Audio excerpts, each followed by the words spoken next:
இந்த 6 புத்தகம் வீட்டில் ப்ராக்டிஸ் பண்ணி ஏறினீங்கனால எல்லா படமும் ஈஸியாக வரும். ஸ்பீடு பண்ணு. 2 கையை ஈஸியாக விடு. அடுத்து விழுந்துது. அப்படியே விழுந்துது. போடு போடு. Very good very good. 2 கையை கூட போட்டோம். நல்லா நல்லா நல்லா போடு. மனசு ஒருநிலை ஆனால்தான் இந்த 2 கம்பு ஈஸியாக வரும்.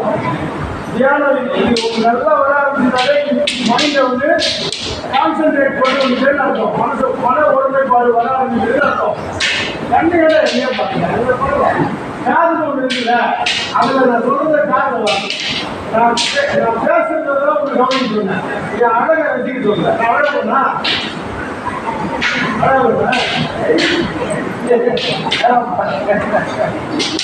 காதுல கவனிங்க. அதுதான் 5